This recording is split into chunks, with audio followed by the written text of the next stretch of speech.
50 가까이 먹고 이런 곳에 사연을 보내게 될 줄은 몰랐는데 참 제 인생이 신기하게도 풀리게 되어 한번 적어봅니다. 저는 경상도에서 태어나 자랐습니다. 가정 형편은 그냥 남들만큼 살았던 것 같고 환경도 남들만큼 보통이었습니다. 특별하지 않은 배경에서 특별하지 않게 자랐습니다. 공부도 중간 정도였고 사춘기도 친구들이랑 비슷하게 겪으며 컸습니다. 그렇게 남들 하는 거 하고 안 하는 거 안 하고 학창 시절을 지내다 보니 성인이 되었습니다. 저는 성인이 되고 아버지 친구분이 부장님으로 계시는 가전제품 대리점에 영업사원으로 들어가게 되었습니다. 아버지는 남자가 사회생활 잘 하려면 영업을 해서 좀 배워야 한다며 좋아하셨습니다. 그렇게 6개월쯤이 지나고 막 여름이 시작되었을 무렵 저는 고등학교 동창 친구들과 여행을 가기로 했습니다. 바닷가 근처에 살아서 평생 바다만 보며 자란 저희는 태어나서 처음으로 계곡에 놀러 가기로 했습니다. 유명하다는 계곡 근처에 친구네 삼촌이 사신다고 해서 숙박비도 아끼겠다. 즐거운 마음으로 여행을 떠났습니다. 막 성인이 된 남자들끼리의 여행이 그렇듯 물에 빠졌을 때 입을 팬티 몇 개 덜렁 챙기고 슈퍼에서 술을 가득 사서 떠났습니다. 삼촌이 커다란 봉고차 한 대 끌고 나오셔서 저를 포함한 남자 5명을 태우고 굽이굽이 산을 올라가셨습니다. 삼촌이 그곳에 산다는 친구 하나를 뺀 나머지는 계곡이 처음이었기에 처음엔 이런 산속에 수영할 물이 흐른다는 게 참 신기했습니다. 저희는 집에 들려서 삼촌이 챙겨주시는 버너와 고기들을 챙겨 계곡으로 향했습니다. 지금은 계곡에서 취사 금지라고 하는데 그때만 해도 계곡에 놀러가면 다들 고기를 구워 먹고 술을 마시는 풍경이 익숙했을 때였습니다. 아침 일찍부터 도착한 저희는 넓적하고 커다란 돌이 늘어진 명당에 자리를 폈습니다. 번갈아 가면서 고기를 구우며 물에 들어갔다 나오기를 반복했습니다. 그때 그 느낌을 아직도 잊지 못합니다. 차갑고 잔잔하게 흐르는 물이며 바다랑 달리 모래가 없고 바닥이 온통 자갈이었고 갑자기 깊어졌다 낮아졌다를 반복해서 다리랑 발은 온통 상처 투성이가 되었습니다. 그런데도 너무 재미있었습니다. 처음엔 가만히 고여있는 물이 뭐가 재밌나 싶었는데 상상 이상으로 재미있어서 사람들이 왜 계곡에 오는지 알 것 같았습니다. 실제로 그때가 오후가 되기 전이었는데도 이미 사람이 꽤 많았습니다. 가족이며 커플이며 저희처럼 단체로 온 사람도 많았습니다. 계곡은 아주 커다란 계단처럼 층이 있었는데 저 위에까지 사람이 보였습니다. 그렇게 1시간쯤 놀았을 무렵이었습니다. 제가 계곡에 감탄해서 혼자 이것저것을 다니며 놀고 있던 사이 친구들은 이미 얼큰하게 취해 있었습니다. 20살의 패기로 주량도 모르는 술을 부어댔을 때라 다들 뻗어서 누워있거나 눈도 제대로 못 뜨고 있었습니다. 그때였습니다. 저 위에서부터 짧은 비명소리가 울리더니 그 소리는 점점 가까워졌습니다. 비명을 지르는 사람이 한둘이 아니었습니다. 바위에 앉아 잠깐 쉬고 있다가 소리가 나는 쪽으로 올려다보니 사람들이 다 어느 곳을 가리키며 발을 동동 구르고 소리를 지르고 있었습니다. 사람들의 시선은 점점 아래로 향했습니다. 그 시선을 따라가 보니 어떤 여자가 물속에서 허우적거리며 계곡 물살에 떠내려오고 있었습니다. 이미 내려오면서 어디를 부딪힌 모양인지 얼굴이 벌게 보였습니다. 무슨 생각이었는지 저는 바로 물속으로 뛰어들었습니다. 이쪽으로 떠내려온 여자를 향해 빠르게 헤엄쳤고 떠내려오는 여자를 낚아채서 건져 올렸습니다. 몇십 미터를 떠내려왔는지 여자는 정신을 잃고 쓰러져 있었습니다. 저는 너무 긴장했던 탓인지 숨이 가빠왔습니다. 갑자기 머리가 핑 도는 어지러움을 느꼈습니다. 저 멀리서 여자의 친구들로 보이는 여자들 2~3명이 달려오는 모습이 보였고 저는 곧바로 정신을 잃었습니다. 정신을 차려보니 저는 병원에 있었습니다. 그땐 병원에 그렇게 누워있던 게 처음이라 잘 몰랐는데 나중에 알고 보니 중환자실에 있던 거였습니다. 왼쪽 눈이 무언가에 가려진 듯 잘 보이지 않았습니다. 제가 움직이는 것을 알아챈 간호사가 급하게 나가더니 누군가를 불러왔고 처음 보는 아줌마와 친구네 삼촌이었습니다. 처음 보는 아줌마는 눈물을 쏟으시며 제게 자꾸 괜찮냐고 물어보셨습니다. 붕대 때문인지 뭔지 입이 움직이질 않아 말을 할 수가 없었습니다. 삼촌은 안도의 한숨을 쉬시더니 어딘가로 전화를 거셨습니다. 저는 그날 밤 일반 병실로 옮겨졌습니다. 의사 선생님은 젊어서 다행이라며 금방 태어날 수 있을 걸 아셨습니다. 새벽쯤에 저희 엄마가 급하게 병원으로 오셨습니다. 그제서야 긴장이 풀린 저는 다시 잠들었고 또 다음날 깨어났습니다.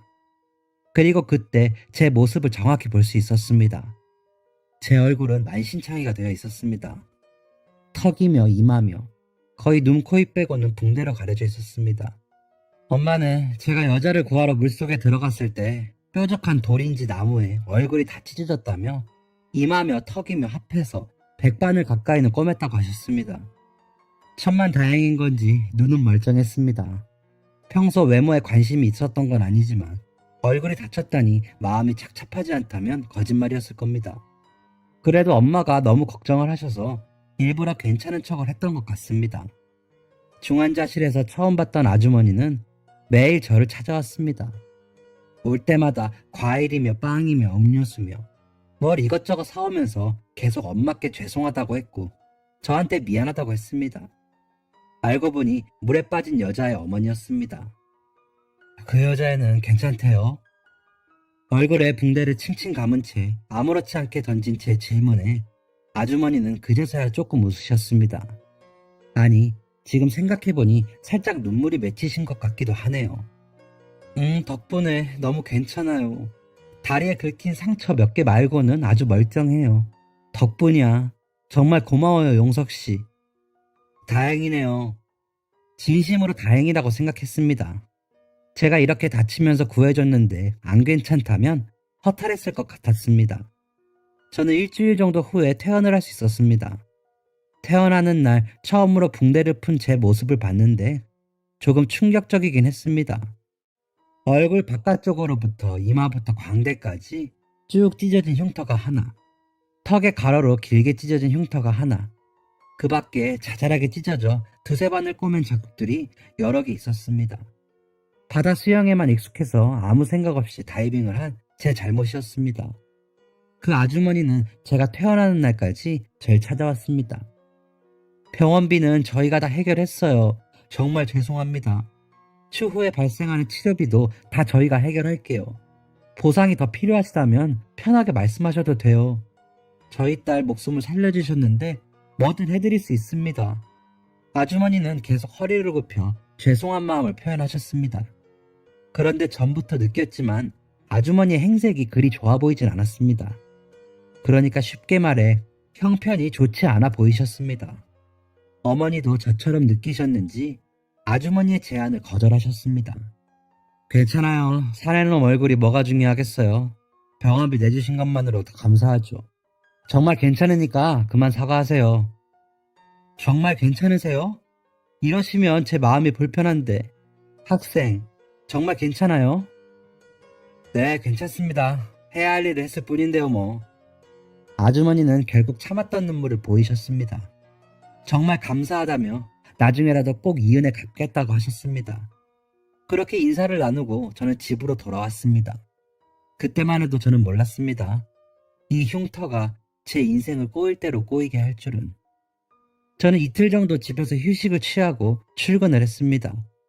제 상황을 미리 아버지께 전달받은 부장님은 생각보다 제 얼굴이 심각했는지 흠칫 놀라셨습니다. 그리고 약간 곤란한 표정으로 고민을 하시더니 가서 일을 하라고 했습니다. 저는 아직 막내 영업사원이라 매장에 오는 손님들에게 필요한 걸 여쭤보고 다른 손님들에게 연결시켜주는 정도와 문 앞에서 인사하는 정도의 일을 하고 있었습니다. 그런데 그날따라 묘하게 손님들이 저를 피하는 느낌이 들었습니다. 매장에 들어온 손님한테 제가 인사를 하면 눈치를 보며 고개만 끄덕이고 다른 곳으로 가거나 제품을 둘러보고 있는 어르신께 다가갔는데 어르신께서 인상을 쓰기도 했습니다. 결국 그날 오후 부장님이 저를 따로 부르셨습니다. 용서가, 내가 네 아비 친구이고 너 정말 내 아들처럼 생각하는 거 알지? 네, 아저씨. 아니, 부장님. 근데 이게 참 나도 얻지 못할 것 같다. 뭐가요? 그 상처가 오늘 하루만 손님 몇 명이 얘기하더라고. 차장님도 이건 안 되겠다 하시고. 아, 많이 흉한가요? 이거 아직 수술한 지 얼마 안 되어서 그러는데 계속 병원 다니면 연해질 수도 있어요. 아니, 우리는 그걸 기다려주지 못해. 미안하다, 용서가. 영업사원은 그 브랜드의 얼굴이자 꽃이라고 배웠습니다. 그 꽃이 많이 상해 있거나 시들어 있으면 당연히 안 된다는 것을 알고 회사의 입장이 100번도 이해가 갔지만 속상한 마음은 어쩔 수가 없었습니다. 저는 다행히 회사에서 잘리진 않았습니다. 저는 부장님의 추천으로 경상도에서도 더 안쪽에 있는 공장으로 가게 되었습니다. 공장 일은 한 번도 배운 적도 없고 그럴 생각도 안 해봤는데 추천서를 써줘서 저를 이곳에 보내준 부장님께 감사해야 하는 건가 싶었습니다. 그곳엔 숙소가 있었습니다. 4명이서 쓰기에 턱없이 좁은 방이었지만 2층 침대 2개를 겨우 들여놓고 생활을 했습니다. 공장엔 여자건 남자건 제 또래들이 정말 많았습니다. 몇 명과 대화를 나눠보니 대부분 공고를 나온 사람들이라고 했습니다. 저는 매일 똑같은 하루를 반복했습니다. 시간 맞춰 일어나서 아침밥을 먹고 출근을 해서 같은 일을 10시간 동안 했습니다. 어쩔 땐 그보다 더 많이 하게 됐습니다. 정말 지루했습니다. 월급도 이게 맞는 건가 싶을 정도로 적었습니다. 20대의 혈기왕성한 청춘들이 그곳에만 갇혀 있으니 매일 밤 방에서 술파티를 벌이곤 했습니다. 저는 한 번도 그 무리에 낀 적이 없었습니다. 관심이 없다고 하면 거짓말인데 그 누구도 저에게 같이 놀자는 제안을 하지 않았습니다. 그러다 한 번은 제가 있는 방에서 같이 방을 쓰는 남자의 3명에 다른 방 여자애들 3명이 놀러와서 술을 마시게 되었습니다. 저는 일부러 침대에서 자는 척을 했습니다. 오빠, 쟤는 누구야? 왜 그 있잖아, 얼굴에 흉터 있는 애. 어머, 나 본 적 있어. 밥 먹다가 눈 마주쳤는데 토할 뻔했잖아. 그치? 나도 징그러워서 똑바로 못 보겠더라. 그런데 왜 그런 거래? 말이 많던데. 칼에 맞았다. 사실 깡패다. 아픈 사람이다. 뭐 이런. 몰라. 한 번도 말해본 적이 없는데. 조금 충격적이었습니다. 저에 대해서 그렇게 생각하고 있었다니. 제 얼굴을 그렇게 보고 있었다니. 너무 창피했습니다. 지금 생각하면 왜 창피했는지 모르겠지만 그냥 그때 그 어린 마음엔 그 상황이 너무 창피했고 도망치고 싶었습니다.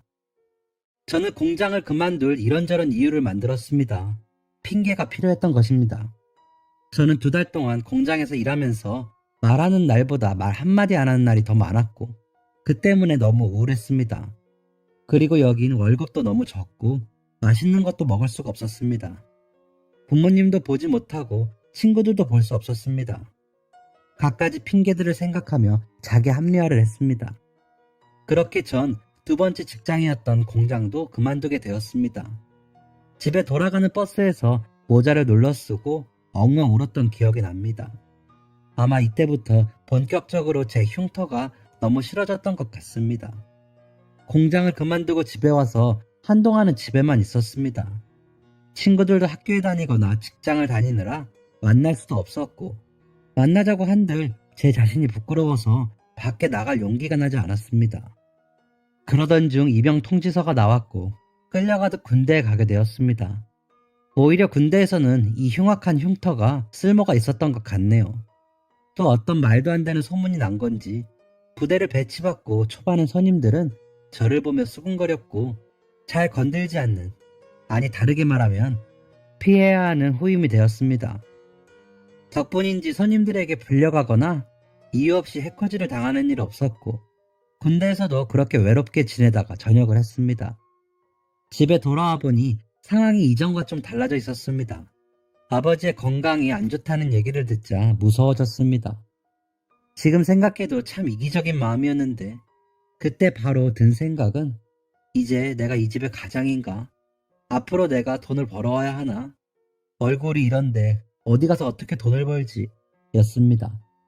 아버지의 건강보다 제 앞날이 먼저 걱정되었습니다. 아버지는 병원에 갈 일도 많고 오랜 시간 일을 하시기에는 무리가 있으셔서 다니던 회사를 그만두셨습니다. 하지만 아버지는 그래도 제 나이에 쉬고 있을 순 없다면서 운전학원에서 시강제 강사로 일을 하셨습니다.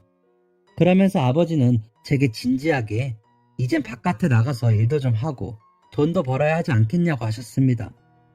저는 기가 죽을 대로 죽어 있었지만 그래도 아버지도 아프신데 저렇게 일을 하시고 어머니도 열심히 일을 하시는데 팔다리 멀쩡한 제가 무슨 일을 못하겠나 싶어서 용기를 냈습니다. 저는 정말 친구의 일자리부터 그 친구의 친구의 일자리면 물론이고 직원이나 알바를 구한다는 글만 보면 들어갔습니다. 그렇게 일자리를 구하러 한 달쯤이 지났지만 저는 제자리였습니다. 모두 하나같이 제 외모를 보고 겁을 먹거나 불쾌하다는 표정을 지었습니다. 분명 좋은 일을 하다가 얻은 나름 영광의 상처라고 할 수 있는데 이렇게 제 인생을 망가뜨릴 줄은 꿈에도 몰랐습니다. 저는 하는 수 없이 막노동이라도 해야 하나 싶어 새벽에 일자리 센터에 나가려고 준비를 하고 있었습니다. 준비를 마치고 막 나가려는데 아버지께서 다가오셨습니다. 너 운전이나 배워라. 네? 운전이요? 저 운전할 줄 모르는데요. 그러니까 배우라고. 왜요? 너 첫째 큰아버지 택시 하시는 거 알지? 택시가 괜찮을 것 같아. 손님이랑 딱히 얼굴 마주하지 않아도 되고 그럼 너도 편할 거 아니냐. 아버지 말씀이 일리가 있었습니다. 그동안 얼굴 때문에 여기저기서 사람들의 뒷말을 들으며 지내왔던 터라 앞만 보고 운전만 하면 되는 택시 일이 어쩌면 제게 딱 맞는 직업이라는 생각이 들었습니다. 그리고 저는 다음 날부터 아버지에게 운전을 배웠습니다. 태어나 처음 잡아보는 핸들이 너무 어색하고 어려웠지만 아버지가 열심히 알려주신 덕에 2달이 안 되어서 면허를 딸 수 있었습니다. 그리고 1년 정도 더 하던 막노동을 한 후 택시기사가 되기 위해서 자격시험을 보고 택시 회사에 입사했습니다. 처음 택시를 몰고 나갔던 그날이 잊을 수가 없습니다. 오후 4시부터 영업을 했는데 밤까지 시내 구석구석을 돌면서 손님은 단 한 명도 태우지 못했습니다. 막상 누군가를 차에 태우려니 긴장이 되었습니다. 또 제 얼굴을 보고 피하면 어쩌나, 무서워서 오해하는 건 아닌가, 이렇게 좁은 공간에 있는데 혹시 나한테 해코지라도 하면 어쩌나 하는 상상들 하루 종일 했습니다. 그렇게 한 푼 벌지 못하고 집에 와서 아버지랑 술 한잔 하는데 제 자신이 참 바보같이 느껴지더군요. 할만해? 뭐 그냥 그래요. 용서가 뭐든 견디는 거야. 누구나 다 그런 거야. 누구나 다 하고 싶은 일, 좋아하는 일 하면서 살진 않아. 다 견디다 보면 좋은 날도 있고 웃는 날도 있고 그런 거야. 너는 내 아들 용석이니까 잘할 거라 믿는다. 아무것도 없는 저에 대한 그 믿음이 결코 무겁게 느껴지지 않았습니다. 당연한 것이고 별거 아닌 것인데 그 믿음에 부응하지 못하는 제가 너무 한심하고 어리석게 느껴졌습니다. 저는 다음날 용기를 내어서 첫 손님을 태웠습니다. 처음 탄 손님은 정장을 입은 남자 손님이었고 출근 시간에 늦었는지 서두르는 모습이었습니다. 저는 손님이 타고 내리기까지 20분 남짓한 시간 동안 땀을 얼마나 흘렸는지 모릅니다. 손님이 내리고 저는 안도의 한숨이 나오면서 한편으로는 신기한 기분이 들었습니다. 그동안 일만 하려고 하면 다들 제 외모부터 관심을 가지고 불쾌해하곤 했는데 택시에 탄 손님은 전혀 그러지 않았던 겁니다. 어차피 운전을 하는 동안에는 앞만 보고 있어서 제 얼굴이 잘 보이지 않고 돈을 주고받을 때에도 손에만 시선이 가니까 제 얼굴을 쳐다볼 일조차 없었던 것이었습니다. 저는 작은 희열을 느꼈습니다. 그때부터 정말 마음 놓고 일을 했던 것 같습니다. 가끔 40, 50대 아저씨들이 제 목소리를 듣고 젊은 친구네? 뭐야 학생이야? 젊은 사람이 운전을 참 잘하네 라고들 했는데 제 외모를 가지고 뭐라 하는 사람은 아무도 없었습니다. 그렇게 제 적성에 맞다면 맞는 일을 한지 어느덧 20년이 훨씬 넘게 흘렀습니다. 지금은 돌아가신 아버지 말씀대로 이 일이 좋아서 한 적은 없습니다. 그저 내가 유일하게 할 수 있는 일이고 유일하게 잘하는 일이니 지금까지 버티고 버틴 거죠. 아버지는 돌아가시기 전까지 제게 어머니처럼 좋은 여자를 만나 하루빨리 결혼하라고 하셨습니다. 하지만 직장에 여자가 있는 것도 아니고 얼굴이 이러니 어디서 소개팅 한 번이 안 들어와서 지금껏 결혼도 못하고 혼자 지내고 있습니다. 그런데 몇 달 전 정말 놀라운 일이 일어났습니다. 제가 일하고 있는 택시 회사는 서울에 있는 본사를 포함해 전국에 약 4~5개 정도의 지점이 있는 회사입니다.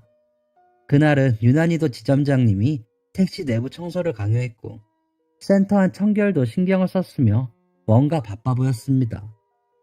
어디서 검사라도 나온대요? 서울에서 검사는 아니고 그냥 들린댄다. 말이 그냥 들리는 거지 잘하고 있나 검사하러 나오는 거 아니겠어? 서울에서요? 별일이네. 그러게나 말이다. 내년이 정년인데 뭐 책 잡히는 건 아닌지. 어휴, 벌써 시간이 이렇게 됐네. 오늘도 고생이 최씨. 제가 이 회사로 온 지 7년이 되어 가는데 본사에서 온다는 건 처음 봤습니다. 어쨌든 저와는 상관없는 일이니 그냥 그런가 보다 하고 그날도 열심히 업무를 했습니다. 그날은 점심 후까지만 업무를 하는 날이라서 일찌감치 일을 마치고 사무실로 들어갔습니다.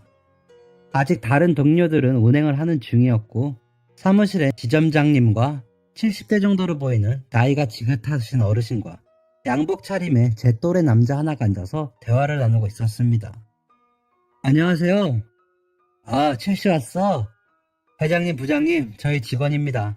들어온 지 오래되지 않아서 아마 처음 보셨을 거예요. 지점장님이 저를 회장님과 부장님이라는 사람에게 소개했고 저는 어색하게 그 자리에 끼게 되었습니다. 회사 운영에 대해 개선해야 할 부분들에 대해 대화를 나누는 것을 조용히 듣고 있었는데 회장님께서 제 얼굴을 가만히 바라보시더니 제게 물으셨습니다. 네, 이런 질문이 실례인 줄 알지만 뭐 하나 물어봐도 될까요? 네? 네, 어떤 그 얼굴의 상처 왜 그렇게 된 건지 말해줄 수 있나요? 당혹스럽지 않았다고 하면 거짓말이었을 겁니다. 그렇게 대놓고 물어본 사람은 처음이었고 그렇게 정중하게 물어본 사람도 처음이었습니다. 그런데 회장님의 얼굴이 단순한 호기심이 아니라는 게 느껴졌습니다. 저는 뭐 부끄러운 일도 아니고 오히려 자랑스러운 일이라고 생각이 되어 처음으로 남 앞에서 얼굴의 흉터에 대한 사연을 자세하게 말했습니다. 계곡에서 기절하고 병원 중환자실에서 눈을 떴을 때쯤을 얘기하는데 갑자기 회장님께서 제 손을 잡으셨습니다. 그리고 제 왼쪽 가슴팍에 있는 명찰을 눈을 개슴줄에 뜨고 보셨습니다. 그러더니 갑자기 제 얼굴을 잡고 얼굴에 있는 제 흉터를 만지시더니 곧 저를 꼭 끌어안으시고는 숨이 넘어갈 듯 아이처럼 우셨습니다. 자네로구만. 자네가 맞아. 여기서 다시 이렇게 만나게 되다니. 회장님의 알 수 없는 행동에 저와 지점장님과 부장님은 모두 놀랄 수밖에 없었습니다. 회장님은 눈물을 계속 흘리면서 결국 자리에 주저앉으셨습니다. 저희는 급하게 회장님을 의자로 옮겼고 회장님은 그렇게 한참을 우셨습니다. 그리고 곧 회장님이 꺼내신 이야기에 저는 놀랄 수밖에 없었습니다. 지금부터 약 30년 전 회장님은 원래 여기 경상도에서 사셨다고 했습니다. 당시에는 용달 운송업을 하고 있었는데 소자본으로 시작해서 서너 대 가지고 회장님도 직접 운전을 하며 바쁘게 일을 했다고 했습니다. 그리고 그때 회장님에게 딸이 하나 있었다고 했습니다. 딸은 서울에 있는 대학교에서 무용을 전공했는데 여름방학에 본가에 내려오게 되었고 그러다 고등학교 동창들과 함께 계곡에 놀러 갔다고 했습니다. 그리고 계곡에서 발을 헛디져 물살에 떠밀려 목숨을 잃을 뻔했고 기적처럼 한 청년이 그 목숨을 구해줬다고 하셨습니다. 저는 이야기를 들으면서 계속 속으로 설마 했습니다. 회장님은 자신의 딸의 목숨을 구해준 청년이 바로 저라고 했습니다.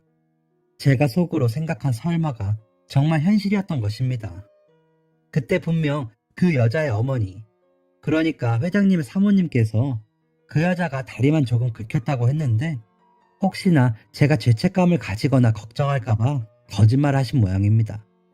그 여자도 다리를 심하게 다쳐서 대학병원에서 치료를 했다고 했습니다. 회장님은 일도 너무 바쁘고 딸 얼굴 한번 볼 시간도 부족해서 저에게 찾아오지 못했다고 했습니다. 그 후 회장님의 딸은 다리 부상으로 더 이상 무용을 못하게 되었고 결국 경영 쪽으로 전과를 하였다고 했습니다.